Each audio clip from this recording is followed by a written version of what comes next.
ಭಕ್ತಾದಿಗಳು ಅಮ್ಮನವರ ಇದರಲ್ಲಿ ಅರ್ಚನೆ ಅಥವಾ ವಿಶೇಷ ಸಂಕಲ್ಪ ಮಾಡ್ತಿದ್ದಾರೆ. ದೇವಸ್ಥಾನ ಮುಂದೆನೆ ರಸೀದು ಕಳಿಸಿದ್ದಾರೆ, ಅಲ್ಲಿ ನೀವು ವಿಚಾರಿಸಬಹುದು.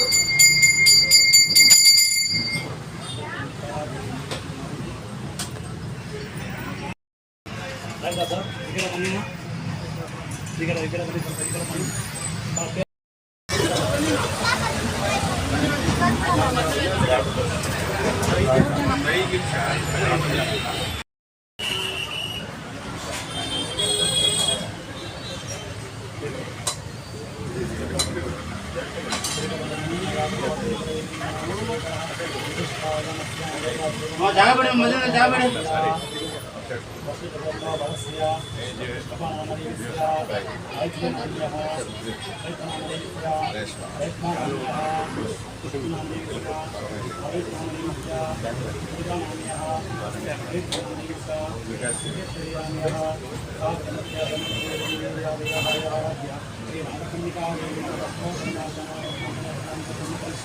अस्य जमानस्य गोत्रभवस्य अन्यगोत्रभवस्य देवनामस्य सिद्धनाम्यः अनुनाम्यः निजानाम्यः साधनस्य अस्य जमानस्य गोत्रभवस्य शिवगोत्रभवस्य नारायणनामदेवस्य ललितानाम्यः उदयनामदेवस्य दक्षनाम्यः साधनस्य अस्य जमानस्य गोत्रभवस्य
ನನ್ನ ಹೆಸರು ಶಿವಕುಮಾರ್ ಅಂತ.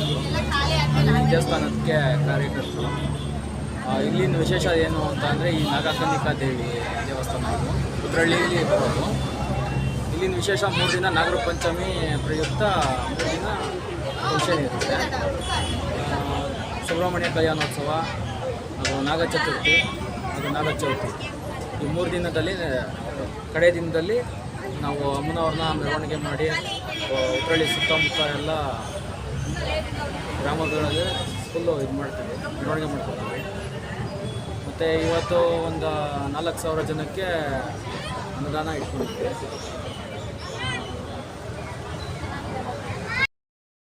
ಇಲ್ಲಿನ ಸ್ಥಳೀಯ ಶಾಸಕರಾದಂತಹ MLA ಕೃಷ್ಣಪ್ಪನವರ ನೇತೃತ್ವದಲ್ಲಿ ಕಾರ್ಯಕ್ರಮ ಹಮ್ಮಿಕೊಂಡಿದ್ದು, ಮತ್ತು ಸೌಮ್ಯನಾಥ್ ಜಿ ಅವರು ಬಂದು ಇಲ್ಲಿ ಎಲ್ಲರಿಗೂ ಇಟ್ಕೊಂಡಿದ್ದಾರೆ. ಮತ್ತು ಏನು ಅಂತ ಅಂದರೆ ಇವತ್ತಿನ ಸಂಜೆ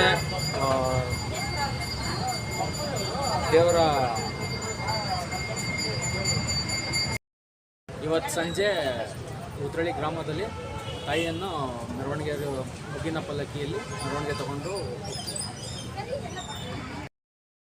ಇದು ಉತ್ರಹಳ್ಳಿಯಲ್ಲಿರುವಂತಹ ನಾಗಕನ್ನಿಕಾ ದೇವಿ ದೇವಸ್ಥಾನ.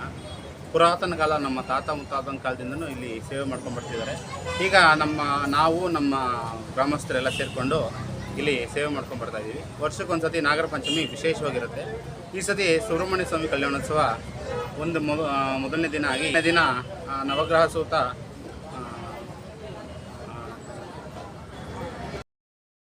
ಹೋಮಗಳೆಲ್ಲ ನಡೆದು ಈಗ ಪೂರ್ಣಾಗತಿಯಾಗಿ ಇವತ್ತು ನಾಗರ ಪಂಚಮಿ ವಿಶೇಷ ಅನ್ನದಾನ ನಡೀತಿದೆ. ಅಮ್ಮನವ್ರಿಗೆ ವಾಲ್ಮೀಕಿ ಅಲಂಕಾರ ಆಗಿದೆ. ವಿಶೇಷವಾಗಿ ದರ್ಶನ ಸಾಯಂಕಾಲದವರೆಗೂ ಇರುತ್ತೆ. ಸಾಯಂಕಾಲ ಅಮ್ಮನವ್ರದ್ದು ಉತ್ಸವ ನಡೆಯುತ್ತೆ ಹೂವಿನ ಪಲ್ಲಕ್ಕಿಲಿ. ಉತ್ಸವ ಆಗಿ ದೇವರು ಒಳಗಡೆ ಬಂದಮೇಲೆ ಕಾರ್ಯಕ್ರಮ ಸಮಾಪ್ತಿಯಾಗಿದೆ. ಇಲ್ಲಿ ನಾಗದೋಷ ಅಥವಾ ಯಾವುದನ್ನ ಸರ್ಪ ಸಂಬಂಧಿತ ಯಾವುದಾದ್ರೂ ದೋಷ ಇದೆ, ಇಲ್ಲಿ ಅಮ್ಮನವರ ಒಂದು ಇದರಲ್ಲಿ ಗುಣಮುಖ ಆಗಿದೆ. ಮಾತು ಬರೆದಿರೋರಿಗೆ ಮಾತು ಬಂದಿದೆ. ವಿಜುವಲ್ಸ್ ಎಲ್ಲ ಯೂಟ್ಯೂಬಲ್ಲಿ ನಿಮ್ಗೆ ಸಿಗುತ್ತೆ, ನೋಡ್ಬೋದು.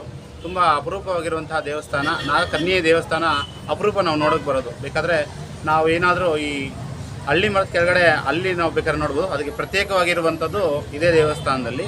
ಹಾಗಾಗಿ ತುಂಬ ವಿಶೇಷವಾಗಿರುವಂಥ ಪೂಜೆ ಮಂತ್ಲಿ ನಡೆಯುತ್ತೆ. ಮತ್ತು ಪ್ರತಿ ತಿಂಗಳು ಶುಕ್ಲ ಪಕ್ಷ ಪಂಚಮಿ ಎಂದು ಇಲ್ಲಿ ಅನ್ನದಾನ ನಡೆಯುತ್ತೆ.